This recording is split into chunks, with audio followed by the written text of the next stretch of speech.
it's good to be skinny. This was the response at my yearly well child visit. It only took a few more weeks, and I was lying in a hospital bed on a feeding tube with a heart rate in the 30s.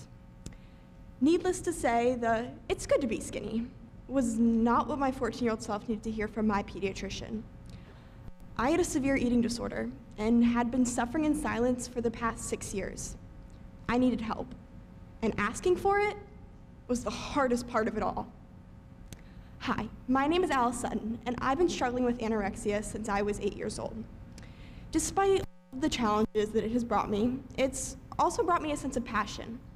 A passion to advocate for those who are battling an eating disorder and help others from going down that can cause so much pain and suffering. 30 million, that's how many Americans are struggling with an eating disorder. And that's only the number of cases that have been diagnosed. It doesn't include the millions of others who are probably suffering in silence, just like I was. And something needs to be done about it. What if an eating disorder screening, given by pediatricians that could detect signs of the disorder, preferably early on, so that intervention could start as soon as possible, and more people could get the help they so desperately need, but may not know how to ask for. Currently, pediatricians give screenings for hearing, vision, autism, and mood disorders, just to name a few. These screenings are easy to give, cost-efficient, and take almost no time to complete. But they're key to early intervention. So, if these screenings are proven to be so beneficial, why not have one for eating disorders? Researchers know that 90% of cases have developed before the age of 20, and that treatment is most effective within the first 3 years. So, let's catch it early on, at a young age, when kids have the best chance of responding to good therapy. Unfortunately, kids are not getting the help they need at the beginning, which means treating the disorder later on is pretty intense and costly, working with a multidisciplinary team that typically meets 3 to 5 times a week. And if all this isn't helpful and the eating disorder has just been entrenched for too long, parents aren't left with a better option but to send their child off to a residential treatment home. Individuals usually leave school and spend a couple of months at this home where they're able to receive 24/7 supervision and care. Except this isn't the end of the road. Individuals don't come out from one trip to residential completely cured of their eating disorder. Typically, it's more like 3 to 4. The reality is, full recovery takes 7 to 10 years, about $100,000. And while yes, some people do fully recover, others live with the disorder. Many die.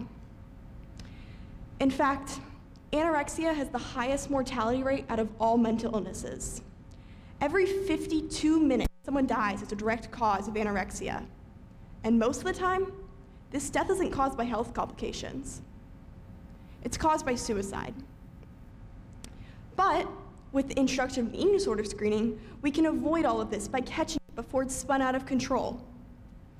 From multiple hospitalizations, residential treatment in Texas, to treatment by pretty much every single eating disorder therapist in my town, I've tried it all. And what I can say from all the treatment I've been through is that no matter the quality of care or how hard the doctors and therapists work, it is really difficult to let go of an eating disorder that's been attached to you for the past 9 years. I wish that I had the opportunity to receive help much sooner. And I wish this for all the other youth who are currently suffering in silence. The wonderful thing is, my wish is not hard to turn into reality. Screenings are time and cost efficient, reimbursable by insurance companies, and research shows they're extremely effective at flagging kids who may benefit from a more in-depth evaluation.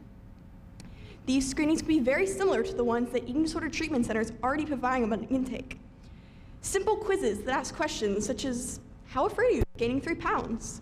Or do you ever feel like you've lost your sense of control over eating? It may seem like such a simple survey could hardly have an impact, but I can tell you that when you're in the midst of an eating disorder, it can feel next to impossible to ask for help, let alone even recognize that you need help. When I first started brainstorming about what I wanted to speak about at this TEDx event, I was so excited to come up with some dazzling new idea that was grandiose in its complexity. But then I realized that maybe what was most needed was something simple. An addition that could be easily administered by pediatricians around the world, reaching youth across sociocultural backgrounds.